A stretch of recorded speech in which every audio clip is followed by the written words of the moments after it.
Another one right here. Look at that right there.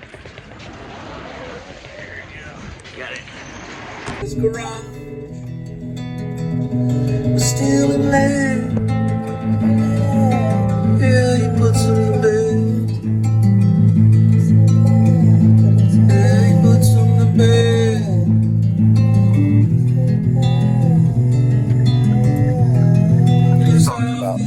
Songs about drugs in Oregon.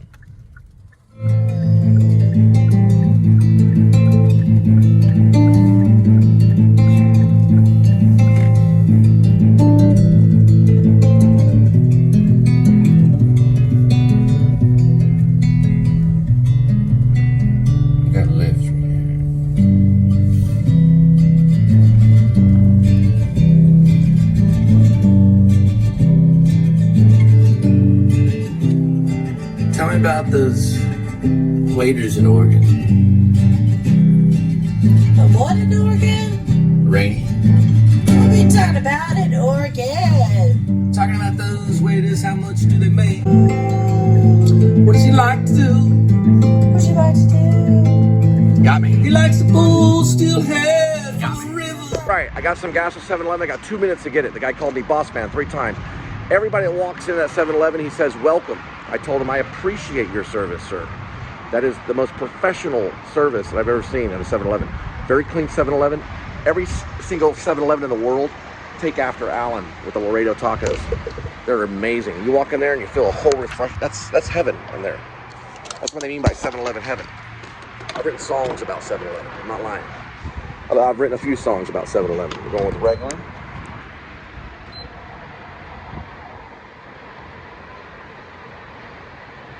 Right there, 269. This is the hey, listen. Sometimes I go to 7-Elevens, I get depressed. Like out in White Settlement, Fort Worth. This one in Allen, best 7-Eleven in the world. They should actually take them here to train with this guy. Everyone that walks in, welcome. You know what he calls me? Boss man. They like the show. Yeah, he calls me boss man. I said, his name's Angel. I said, your name suits you, my friend. He's like an angel. Literally, he has these glasses. He's like, boss man. I'm like, wow, this guy is professional. Some people get mad about that boss man. They should like cut the boss man thing. But sir is good. I called him sir the entire time. Thank you, sir. Yes, sir. Your name's Angel? Oh, okay. That suits you. My second wife was named Angel. She had me 3 children, 3 beautiful children, as beautiful as her name. All right, it's a good name, Angel. I like that. I never thought about naming a kid Angel. You know what? If I have another kid, I'm gonna name him Angel, boy or girl. How about we do that? If I have another kid, I'm gonna name the kid Angel, boy or girl. Because you can be an angel as a guy, or you can be an angel as a boy. Angels can be man or woman, I think. I don't think, I could be wrong on theology. You know, I think I am wrong, but I could be right. When you're eating a Butterfinger, remember, okay? When you're eating a Butterfinger, remember, you are a Butterfinger. Remember when you're eating a Butterfinger that you are a Butterfinger. Everybody's a Butterfinger. That's how it works in Swank City. Also go by Christy. I got a bunch of names. Arlecano sometimes, but usually Christy. Sometimes they call me Lucky. Sometimes they call me Stanley. Sometimes Cole, sometimes Jonathan. Sometimes they call me Ash Cole. Sometimes they mess up and call me Ashley Cole. And I correct them. Just Ash Cole's fine. And watch your cigarettes.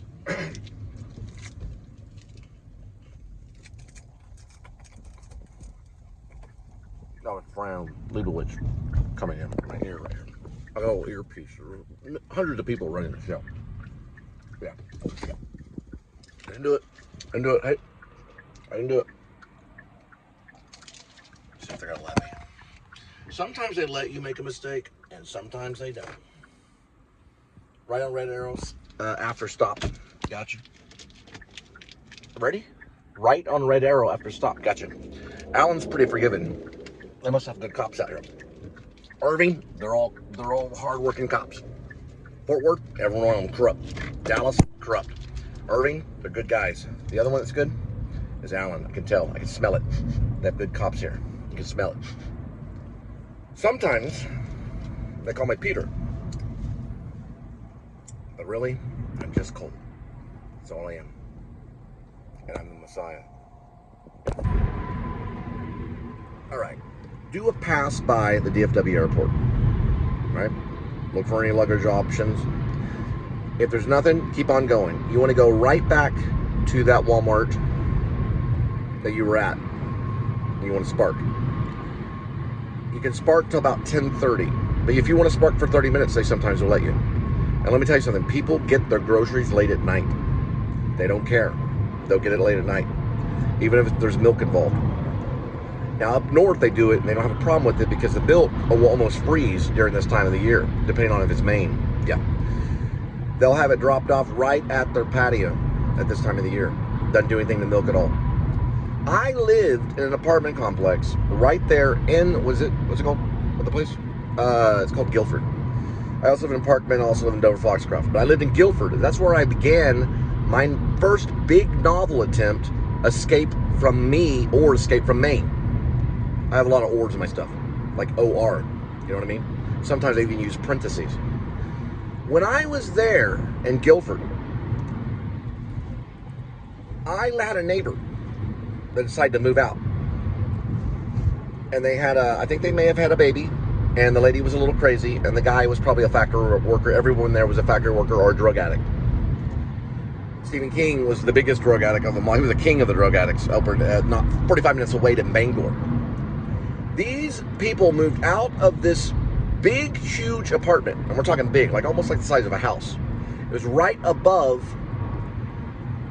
Dee Dee's, or Aunt Dee Dee's, which was a pie factory. Well, it was a pie restaurant.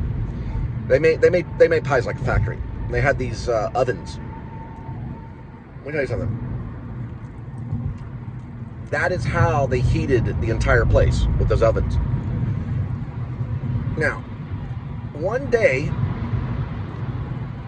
someone must have dropped off some groceries or something on this little patio atrium kind of vestibule. They call it a vestibule. It's a legit word. I've looked it up. Vestibule. And let me tell you something. Whoa, this thing's driving itself. I looked out there on this window and saw this, it looked like a jug of milk. And it was just all this pile of trash. It must have been they dropped off groceries or they moved out and just left it there. I don't know what happened. And it was like cold outside, like freezing nearly. It'd get like -20. And I had these baseboards and I don't know what else. Just stuff to keep you warm. Baseboards are like electronic. It's like electric warmer things. It's almost like an oven. They put them at the bottom of the walls, like in the apartment. My cats were with me. My cat, Romeo, and Mojo. Mojo was pure black cat. Big old fat cat. Loved to purr. You could hold him upside down and he'd purr. He literally could. He was black as midnight. Not a single spot on him. And I'm afraid of black cats, but I loved him. Now, Romeo was a tux. Looks a little like Edmund, if you follow the show, but he had a pink nose. His nose was very pink. And his paws were either pink or like off pink. I used to like kiss his paws. They were so cute. He was more dainty than Edmund. Edmund's a stocky kitty. Okay. He'll kick all their butts. He's mean. He'll bite you. Romeo never really bit. Sorry, the word is bit. But Mojo never not, or how do you say this with English-wise? Mojo always purred. That's how you do it. He never stopped purring. Ever. I would pick up the cat anywhere, in any situation, even when we were in the car, and we were going from Texas to Maine. My mom and I went when we took the cats. All the stuff was piled up, couldn't even see the back of the window. Shirts, clothing, books, a clock, maybe a lamp, everything, just all piled up, and the cats were on the top. The cat, Mojo purred the entire way. Never stopped purring. I could hold him upside down, he'd be purring. I could hear him purr in the middle of the night. I was like, Mojo, shut up, you're purring. He'd just keep purring. Breathing, purring, non-stop, ever. Never could get him to stop purring. Now, when I looked out of that window in the lobby, my cats were both looking at me with their eyes like really big, what I was looking at. And I opened that door to that vestibule, or whatever it was, like a patio, but it was like an enclosed patio. Maine's very weird. And I had never smelled cheese, or it was something like cheese. It was milk. It was milk. This lady was supposedly crazy. She'd called the cops. She thought people were after her. Her husband didn't know what to do. The guy that lived next door, I call him Stephen in the novel. He looked a little like Stephen King, a little bit. I don't know his real name, but I called him Stephen. He had a son that went off to Arizona or something. He was an older guy, probably about 15 years older than me. He liked to drink. He'd show up and say, hey, can I do my laundry? Because I was the only unit at the Guilford place that had a washer and dryer. I was like, yeah, sure, whatever, just tell me and I'll leave the door open. But he'd go in and do his laundry. I mean, it was really crazy. This is the same time I was watching Tinker Tailor Spy. No, it's Tinker Tailor Soldier Spy with Gary Oldman on Netflix. The Netflix would be mailed to me, and always on time, right there in Guilford. They never missed a day. They'd also pick up your trash right there on the curb. Yes, for free, no charge. Now, that milk was the worst smell that I had ever smelt. And I've smelled death before. I've smelled what death smells like a dead cat, or I don't want to get into that. I don't want to get into that. No dead cats, okay. A dead possum or a dead armadillo. I've smelled death from a dead roadkill. I don't want to get into Psycho, and all of a sudden we're talking about Auntie Perkins. Now listen, that cheese was as hard as concrete. You could throw it through a window, and it was not cheese. And it was in a gallon thing of milk. It had turned into cheese right there in their little vestibule. I may or I may not have mentioned it in my novel. It's not really a novel. It kind of is a novel about Jonah Samuel Cannon III, who later becomes an Alaska State Trooper. And it smelled horrible. It was a block of cheese that came from a gallon of milk. I left it there the entire time I lived there, which is about 3 or 4 months, until I moved into this Christian lady's house where she said she was Christian. She was more Jewish than you could ever believe. She had a big old peacock nose. Her name was it Reno? No, it wasn't Reno. Rita. Her name was Rita, like the meter maid. Until I moved into Rita's place in Dover Foxcroft, and she told me to my face, she looked at me and said, "You're Jesus' son." I said, okay. That's who you are. Don't forget it. And that milk stays in my brain the entire time and makes a mystery. Now, I want you to write all this down.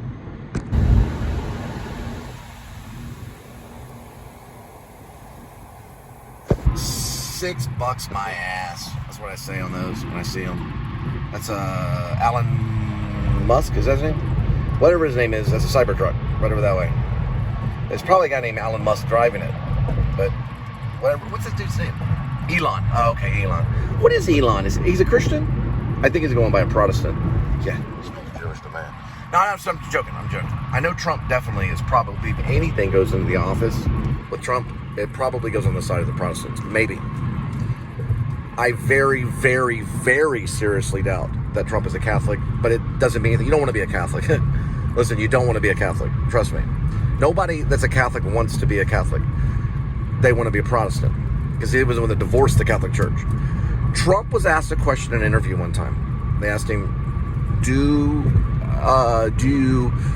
okay, this was an important question, by the way, in an interview with Trump. I don't talk about Trump very much. I don't say Trump at all. I try not to use the word Trump, T-R-U-M-P. I try not ever even to mention Trump. But I have a little bit because I'm part of the fourth party. The fourth party is faith, love, hope, and charity. We're called RIB. We're a Revolutionary Independent Branch. We're unarmed. We have no arms. No, we have arms. See, I've got arms. But we have no militant thing. In my fantasy novel, we got all the weapons. And all the cops are dead. Now, let me say something about Trump. Go back to Trump. Trump was asked a question in the media spotlight. They asked him, have you ever asked for forgiveness? Okay, this could be a theological thing. So they sat down and they said to Trump, they said, have you ever asked for forgiveness? That's the best way I can do it. Asked for, and Will Smith hates it when I say it that way. Because that's what he talked about in the Actors Studio. He said, I hate that people that say axed. Well, he didn't say he hated it, but he bothered him. Because Will Smith has perfect speech. He's a great rapper. Asked for forgiveness. Has he ever? Has he ever bowed his head and said, please forgive me? Has he ever done that? The answer was no. In the interview that I saw, the answer that it was that Trump has never asked anyone for forgiveness. And I don't believe it. No, I don't believe it. I think Trump has requested forgiveness. I think he has. I think he has. No one goes through this life without asking for you guessed it, forgiveness. No one. No one has ever asked, for the opposite, right? Would you not forgive me? What I'm trying to say is that every single person on this planet has one time in their life requested mercy from another person. It's just the way nature is, okay? We ask other people to forgive. And the media put him on the spot, and he doesn't like the media. So he told them no, because he wanted to be strong, and he wanted to fight. And I don't blame him, okay? He nearly got his ear snipped, and I'm glad that happened to him because that changed him for the rest of his life. He needs to watch Reservoir Dogs. Yes, Trump needs to sit down, get a butter popcorn, because I know he's a good guy. The reason why is because he was in The Little Rascals. He was an actor. Trump was an actor. He was a movie star actor. And Reagan never had a problem with anybody. Everybody loved Reagan, Ronald Reagan. And Ronald Reagan was an actor. He was a B-film actor. He did Flyboy films. Trump did The Little Rascals because he thinks he's a little rascal, and he's not. And he has requested forgiveness from somebody. And if I ever met Trump, which I don't know if I will, I know Obama has and other people have met him, Biden has met him, and they have sat alongside one another. But if I ever met Trump, I would imagine him to walk up to me and say, Cole, please forgive me. And I would say, don't worry about it. It's nothing. What I've been through in my life is nothing. I did not go through a Holocaust. I was never starved. I believe in this country, and I think that there is corruption everywhere. And it's going to be in every country because we're born corrupt. That's how we're born. Over time, we request forgiveness from this world, from that guy and that guy. We ask them every day without even thinking about it. But there's one thing that we do ask to get into heaven. We get on our knees and we say, Lord, forgive me. Everyone's done it. I went to the Actors Studio and I've met the most liberal people, the most atheist people that you would, James Lipton was an open atheist. And in my heart, I feel that he was a Christian. But let me explain something. That's because he was kind to me. He was a kind man. But there were many of them that were atheists. Many. In dark places.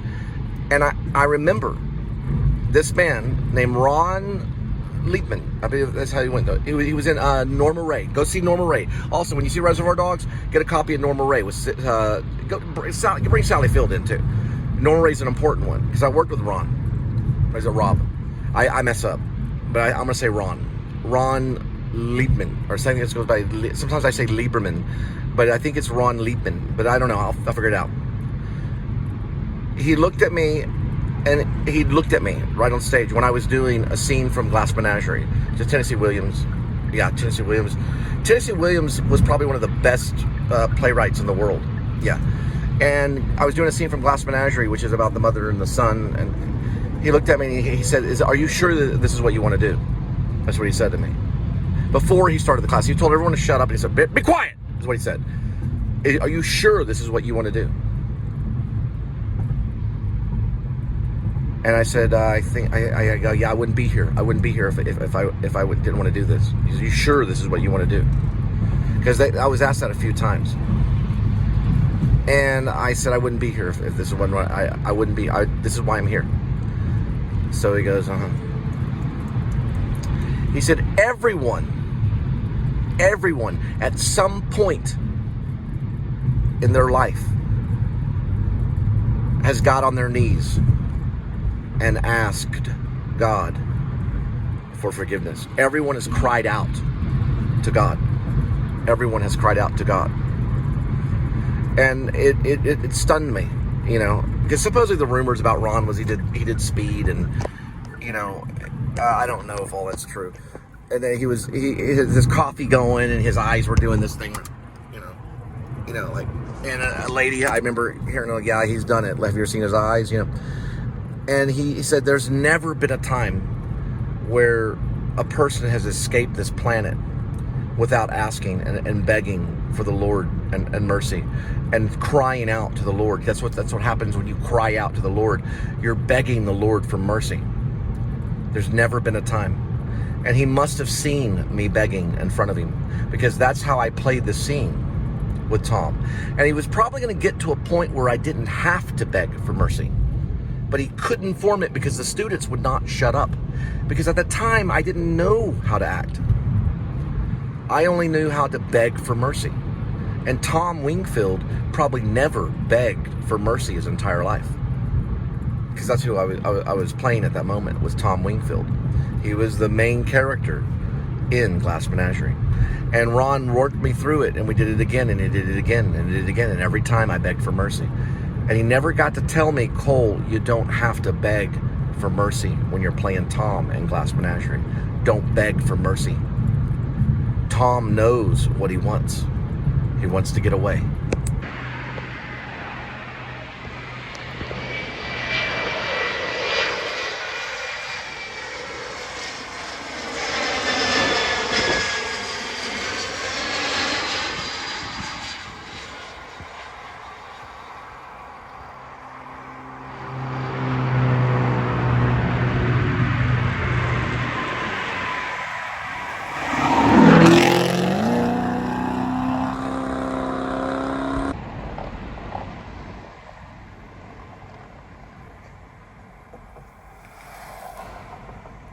Because it was cool to be a hippie. Yeah, so the lead singer of Green Day has a t-shirt that reads, "Eat your parents," right? That's where that is coming from. I eat you, you don't eat me.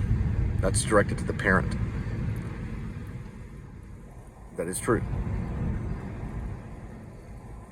Because that had to be done one time. In some cases.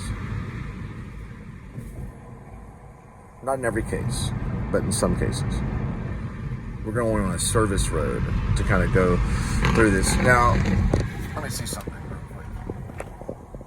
Because I was trying to get right there, right under the flag. And I don't know how I'm going to do that now. Unless I take the service road. Oh, I know how now. I figured it out now. This service road stuff is, I'm telling you, this is a good vlog to watch if you're interested in getting lost at the airport. It's the Twilight Zone. You're not gonna get lost if you go this way. That's to the airport. That's a terminal right here. You gotta pay $2 if you go quick. It's within an hour. Don't quote me on that. It may not be exactly that. They change their rates just like surges and stuff. But this is a service road, and it's like the Twilight Zone because you're always trying to get back to the terminal. And you think that you can get out of this right here, and I don't know for sure if you can. It's cross under number 1 is what that's called. This is the first cross on the service road, so you don't pay anything to go on the service road. Oh, you're right. And you can be right there. You can be right there where the thing is, where it reads you, because all the people are going to get the good luggage at night. So we're going to go stay on the service road, and it'll box. So it'll go this way, it'll cross over on crossover 2, crossover 3, and then you U-turn around, and you could stay on this probably, oh, you're right, to look for blah, blah, blah, to look for the luggage. Because you have to be meaning you have, and there's also a good shot right here coming up, possibly, if you time it right. A lot of times you go under. There we go. You go under there. Let me see something. Yeah, that is a better. You're high up right here. And you're also on the service. This is called scouting, and you're also on the service road, which is not the terminal. This is a different. It's kind of shady, kind of weird. Nah, there's no weirdos at the airport, really. Very rarely. Even the punks that come through there, they're decent. Everyone's happy, smiling. They ate their M&Ms. They're good to go. They got off the airplane. They got an extra thing of peanuts. You know, they're a little tired, and they just want to get home. The cops don't like it, though. They don't know. They hate it. So it's better to just go for the luggage. They probably are responsible. If something were to happen, the cops are responsible. They're that way anyway. They're super responsible. Look at this. It comes in that way. They're responsible for any kind of thing like that, because Uber's a very long, tiring story at the airport. These guys will camp out, or they used to, at C. I think it was Terminal C, and they would bring their prayer blankets and lay them down. Yes, and they would pray right next to the cars and stuff. It was kind of creepy, probably for some of the soldiers and stuff. It was nerve-wracking, because if you were in Iraq or if you were in the City Triangle, they would do that, and then all of a sudden they'd blow up. Yeah, and sometimes too close. That's actually the tower. They sometimes have PTSD out here. Yeah, because of the airport. This is going to be the west. That's going to be the west tower. That's the west control tower, and that is Skylink. This is going to spin around. That may be something right there we're going to have to explore. Right there to the right. It sinks down that way. Okay, hang on. We got something going on there. I'm going to give them room right here. I try not to gun it, and these guys gun it right here. I try never to gun it, especially right now. All right, we're going to have to shut down here in just a second, and we're going to come back up. There is going to be, there's another cross here where you can see the type of airplane or a commercial airliner. Usually going to be American. American owns most of the DFW. American Airlines, most of all the terminals. Unless you go to E. E's got the Alaskan, they got Japanese, E's got all the weird stuff. Yeah, all the stuff coming out from the third world country. You know, you got French Airlines, what do they call it? Airline France or whatever. They got all that stuff on E. So if you got someone speaking French, they're coming out of E. You got someone from Australia, they'll be coming out of E. That's where I met Carpo. What's his name? Mario Carpo. He's basically from, it's called Man Eats Wild. Yeah, he has a show. It's a very popular show. It's on cable. And I picked him up here one time, and he's met Matt Damon. He's met all these different people. He was out here, I guess, with a sniper rifle and everything. Well, a hunting rifle. He probably had it with him. He travels with it and everything, which is very, very risque at an airport. But they have a way of checking it and everything. Where I think that was his rifle. I don't know. I didn't look in his case, but I helped him. I helped him get from here to South Lake. And he was very happy to see me. He was a very nice guy and a great interview. That was my first famous interview on the show. I'm a famous person. Look at all this right here. Meaning Mario was my first famous person that I got to interview.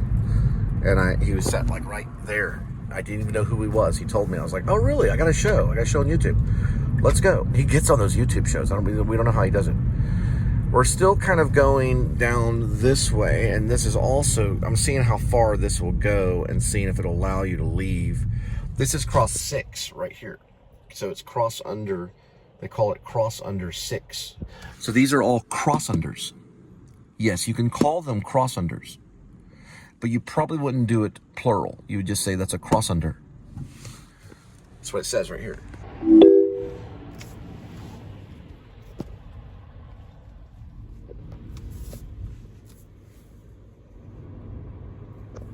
On the service road, and eventually you pass that side of it right there. Eventually you will pass that side of it. You'll hit Airfield Drive on the right side right here. So you can go early or you can go late, but that'll go to a different area of Airfield Drive, which you can get gas this way if you need to. You can also wait over this way too. You're gonna see some piggy poo right down this way.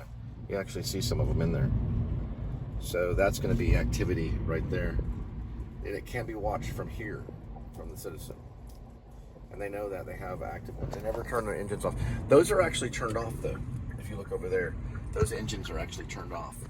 So that's a good sign. This is where they probably park in. Yeah, those engines are not turned off. So that's one of the areas that they're going to launch out from, which is going to be right here on 20th or 20th Street. I got to look at a footage and do a little bit of clip on a footage that came through. I'm having some issues with Kia in account information, or at least important information. When you plug in to Apple CarPlay, it will not ever give a friend's number out. Not that I know of. If it's the contact, at least the contact doesn't have it. I don't know. I have to look. If your contact is in there, it'll just show the contact name. It won't show the number. We're going to try to go straight, right past the service road. The reason why is because not everyone has the right to find out someone's name. Kia could get sued. They could. It's a possibility if that phone number, and I got to do some editing, and it's very difficult to do. The type of editing that I'm doing. That can spin around, and what that'll do when it spins around right there is I'm not going to do that. That's very difficult to do that spin around right there. It'll go pretty close to where you have to go through the airport. And we're waiting on something right now. So let me do a little bit of editing. I'll be right back. Listen, guys, the hippies, they're dumb. They're dumb. They want everything to be one flew over the cuckoo's nest. Listen, we're not going to make movies like that anymore. You look at Scorsese and you say, look, it's not going to happen anymore. Even Flowers of the Killer Moon, it was no Taxi Driver. It was Killers of the Flower Moon. Hey, it was no Hill Street Blues. Had more emotion at Hill Street Blues. But, you know, the thing is that I know what they tried to do in Killers. And I don't know, 5 or 10 years from now, if I look back, it may be great. Because when I look back at The Departed, I'm blown away. Yeah, The Departed is like a masterpiece. The Departed is a masterpiece. It's brilliant. And he won Best Picture for that. It's because it woke up the public to police force corruption. And he not only did it straight up and used the best actors, Alec Baldwin, Leonardo DiCaprio. He got Matt Damon involved in that. He got Jack Nicholson, one of our greatest actors of all time. Surprised he even did it. And he was able to pull it off and win Best Picture. And hey, more power to him. Let me listen to some sound. More power to him. Sorry, I had to mess up some footage for security reasons. It comes off as vivid, warm, and it's cropped and all weird.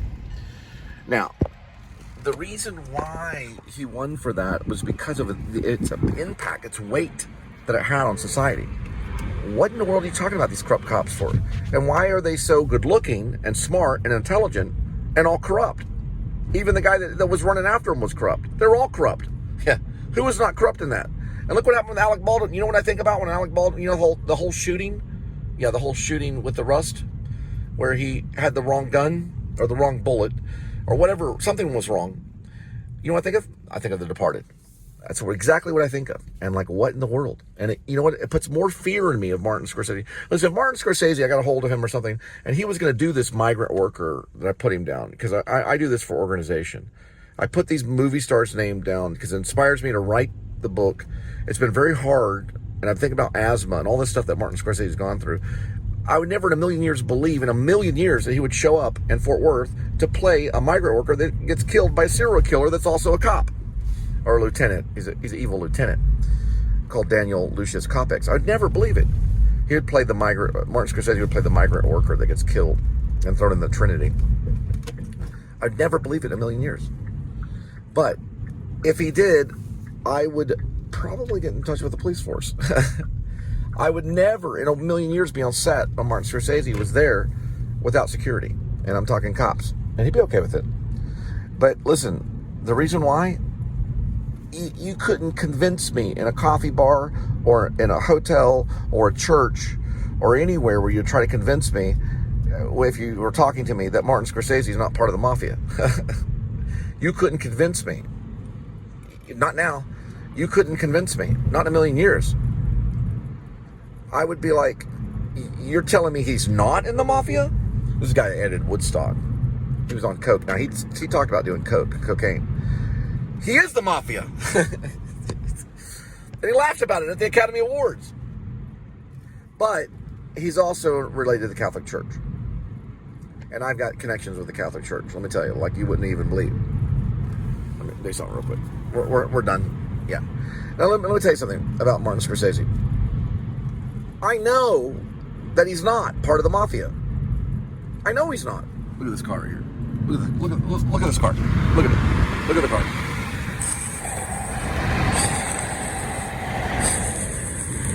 Look at the car. Where's the Seinfeld? I know he's not part of the mafia. Of course he's not. He was once going to be a priest. But you couldn't convince me. You know what I mean? If we were sitting on set, they're looking at you and said, look, Scorsese's not part of the mafia. But you couldn't convince me. If I met him, I would be looking around. I'd be like, I'd be horrified. Sorry about that. I didn't make you throw up today. If I made you throw up today, good. You watched the show. Now you're doing better. I couldn't be convinced otherwise. He's Catholic. He made Mean Streets. He also made, Taxi Driver, of course. He made, Alice doesn't live here anymore. She doesn't live here anymore. And Who's That Knocking? Well, I did it all out of order. And then also Life Lessons and After Hours. It's one of my favorite comedies. It's probably on the top of my favorite comedies other than Raising Arizona. Raising Arizona is number 1, but I would say After Hours is number 2 or number 3 on top comedies of all time, just because it's classy. And how to get all the money? And who appointed him on Woodstock but the mafia? But he's not. Yeah, I promise you, I know 100% that Martin Scorsese is not mafia. But you couldn't convince me that he's not part of the mafia. Does that make any sense? I don't think that he is part of the mafia. I know if they say, do you really think Martin Scorsese is part of the mafia? I would say no. But you could not convince me. I would be scared. Now, it doesn't mean I wouldn't use him. And that may be why I called for such a strong force. Because even if we don't do this film for 10 years from now, we could go back and look at the options of the cast list and say, look, this is where it's coming from. There's a reason why. Akira Kurosawa used him to play Vincent Van Gogh. He's been an actor.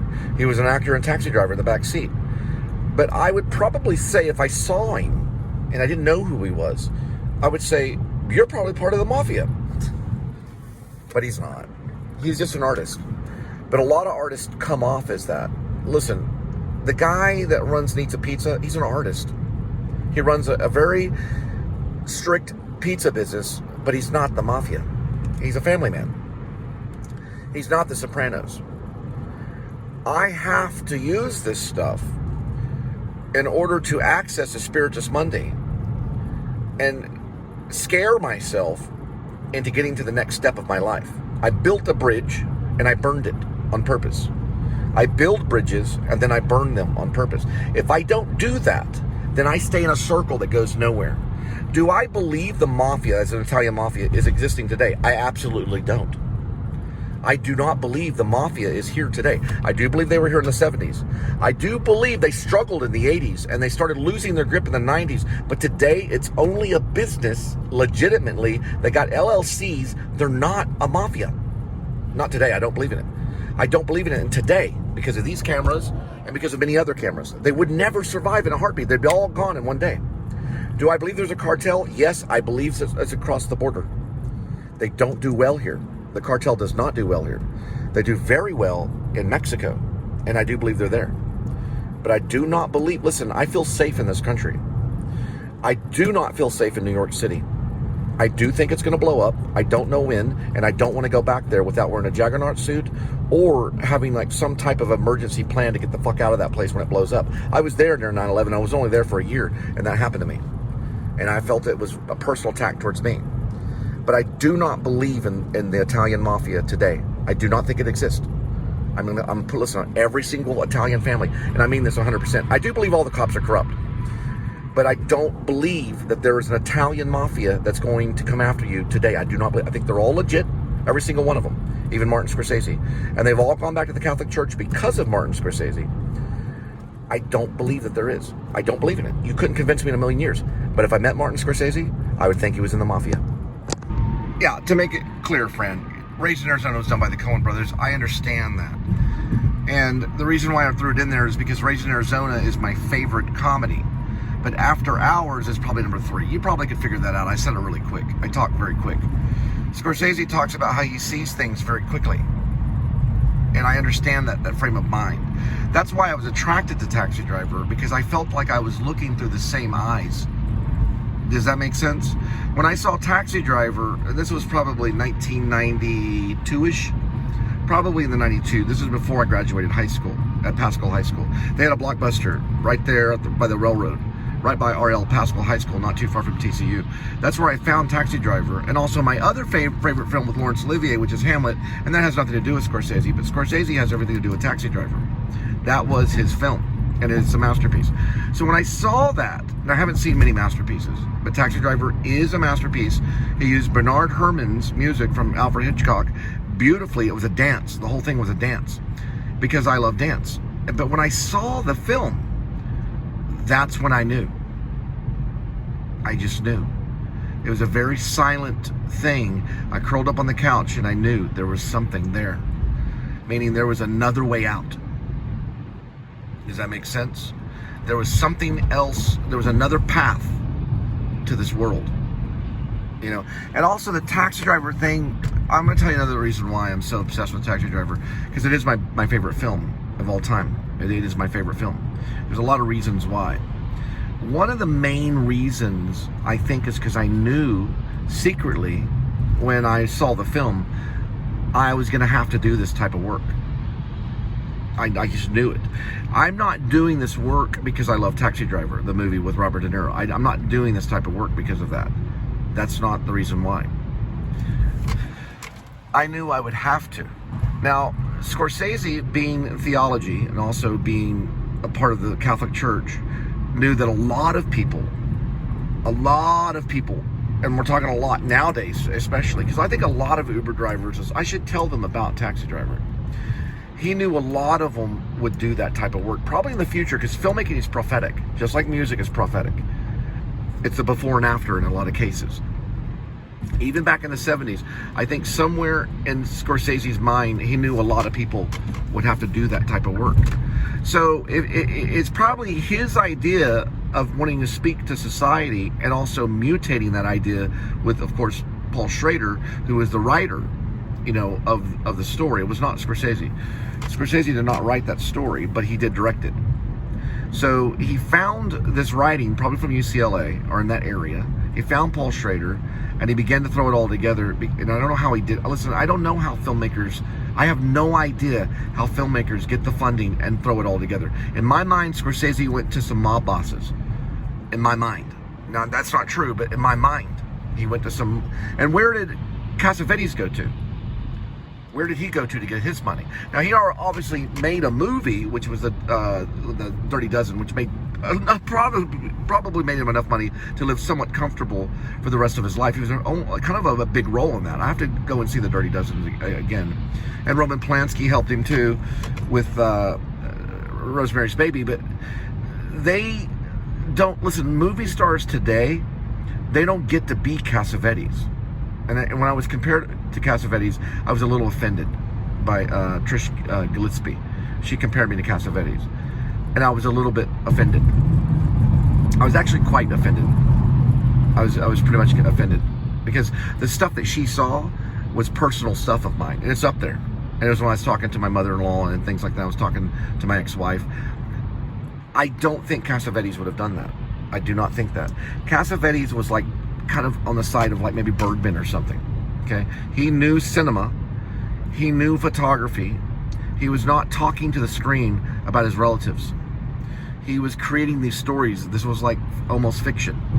I have not seen all of them. I've seen Husbands, and listen, a lot of people have not seen a lot of Cassavetes. I've seen Husbands, and I understand where he's coming from. That is a movie. It is a cinematic. I am part of an anti-cinematic group, which I've created. This is anti-cinematic. It is not cinematic. That's not cinematic, okay? We're part of an anti-cinematic group, all right? And it's hard, from where I come from, to admit that I do it. There's shame involved in being a YouTuber. You walk into a room and this guy's a filmmaker? Oh, really? Everybody's wanting to talk to him. This guy's a method actor that's worked with Scorsese? Everybody's wanting to talk to them. Hey, look, there's the YouTuber. Oh, my God. And that's exactly what they're going to say. Oh, my God. Here comes the YouTuber. Cassavetes was not a YouTuber, and that's why I was upset. He would never be a YouTuber in a million years. Cassavetes was Cassavetes, and Martin Scorsese is Martin Scorsese. Matt Damon is Matt Damon, and Jack Nicholson will be Jack Nicholson, and Cole Spivey will be Cole Spivey, and I am a YouTuber, and don't forget it.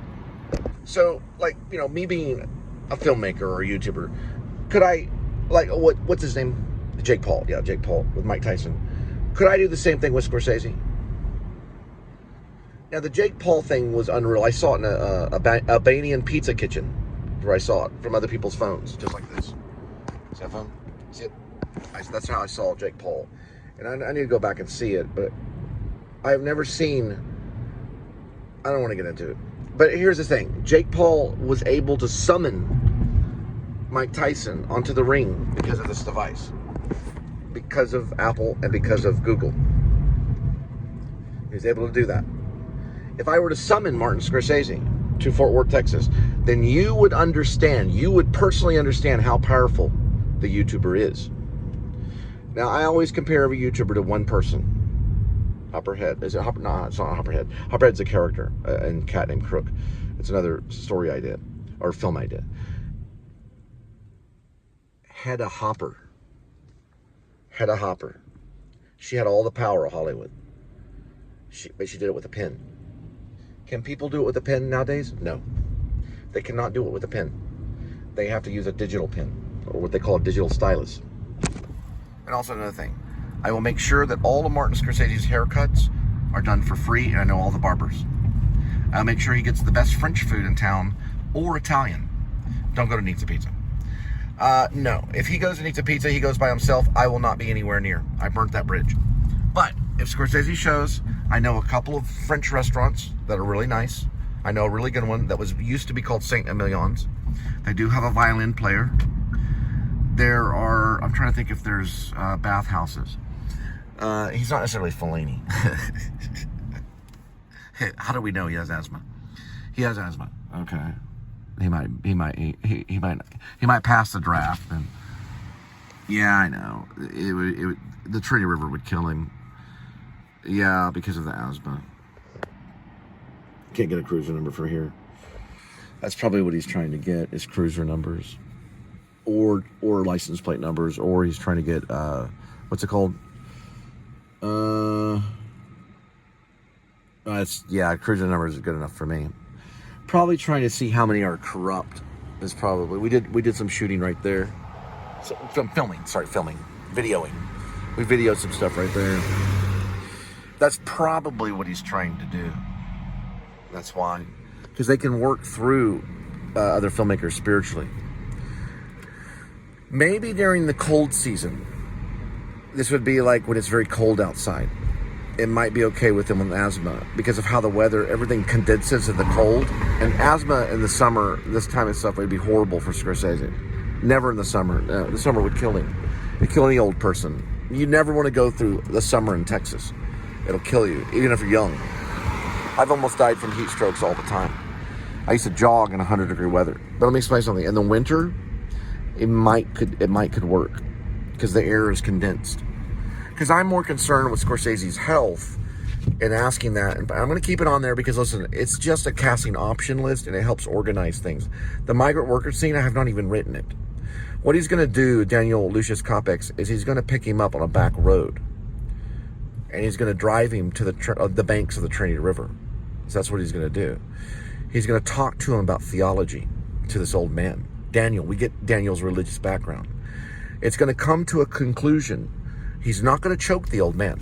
It's not going to be like a physical fight, not like the other young guy where he chokes him after fellatio. You have to read the book. It's actually a novel. It's a novel. After he chokes him after fellatio, it's a novel. Now, what he is going to do is he's going to lead him to the Trinity River. Probably somewhere at one of the parks or around this area. There's a lot of different areas of the Trinity River. And he's going to tell him, don't you want to see the Trinity? Because they're going to talk about the Catholic Church and what the Trinity means. But he's going to keep telling him, don't you want to see it? Now, this is an old migrant man that's probably been houseless or has been wandering around. I think he's called There's one that's called the Migrant Wanderer. That one I'm going to look at with Finn Wolfhard. That's the one that involves the fellatio and stuff. That's a very intense scene. And we're going to do it in a very classy way. It's not going to be Andy Warhol. It's going to be something clever. It's not going to be bad. It's not going to be Pink Flamingos kind of thing. It's not that kind of. It's not really a comedy. But there is a scene where that happens because I'm trying to show the reality of what stuff has gone on. Probably with cops and stuff. Now, with the old man, which is the migrant worker, okay, the old man, right? I have to find out the title of it. I'll look at the casting options. The reason I want to use him because I want to show him like at a distance. Like, look at this guy right here, and he would be walking on a bridge like that, the old migrant worker. Then he would stop, and he would probably park somewhere, right? Hang on, just give me a second. Okay.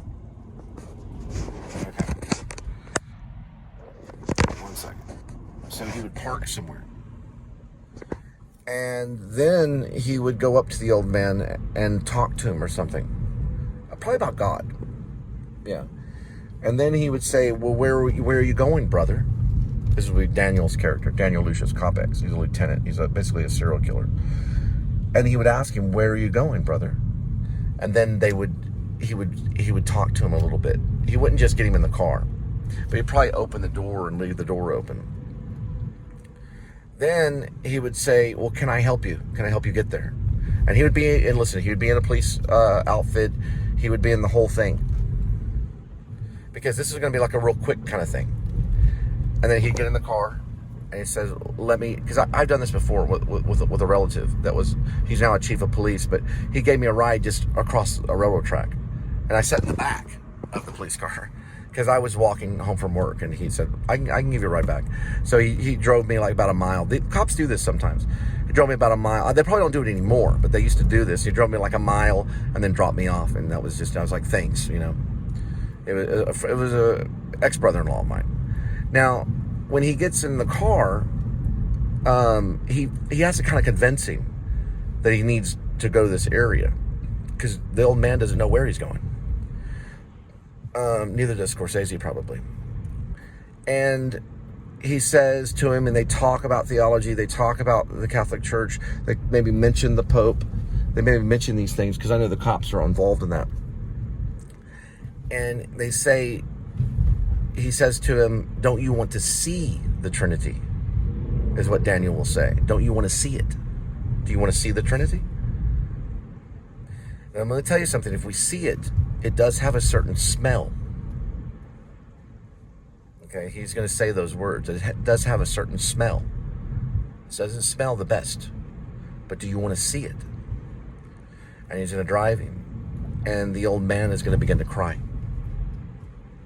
Because he knows. And he's going to cry. And he's going to take him to the edge, basically, of a bank of the Trinity River, it runs through Fort Worth, Texas, the Trinity does. And when he walks him over to the bank, he says, don't you want to see this? You want to see this, my brother? And he's going to walk him. Now, when he's walking behind, he's going to walk behind the old man. So the old man's going to be before him. He's going to be walking behind it. And we're going to see a glimpse of Daniel smiling. Not crazy smile, but like a comfort smile. And then when he gets him there, he's going to go, close your eyes. So he's going to be walking kind of with his eyes closed. It's like, don't look yet. I'll show you the Trinity. But don't look. Keep the eyes closed. And then he's going to blindfold him. So somewhere on the path, he's going to stop him and blindfold him. And then he's going to keep him walking him to where the bank is. So he'll be blindfolded. Just like a prisoner of war. And he's going to walk him to the bank, and he's going to ask him, what was life for? And the old man's going to say one word in Spanish, just one word in Spanish. And that word we'll talk about on set. It'll just be one word. And he goes, I don't speak Spanish very well. Do you want me to leave it on or off? He's going to say those words. Did you want me to leave it on or off? Then from a distance, we're just going to hear a splash. That's it. Real quick. That's it. So he'll ride in a car for a little while with the cop, and he'll be led to the banks of the Trinity, blindfolded. Won't feel anything. You won't see him fall in. You'll never see the old man fall in. You'll just hear the splash. But the last thing you'll hear is, do you want to leave it on or off? And you'll hear it from a distance. It'll be mic'd from a distance. The shot will be from a distance. Now, the splash you'll hear as the camera goes up like this. And then you'll hear the splash. And then it'll cut.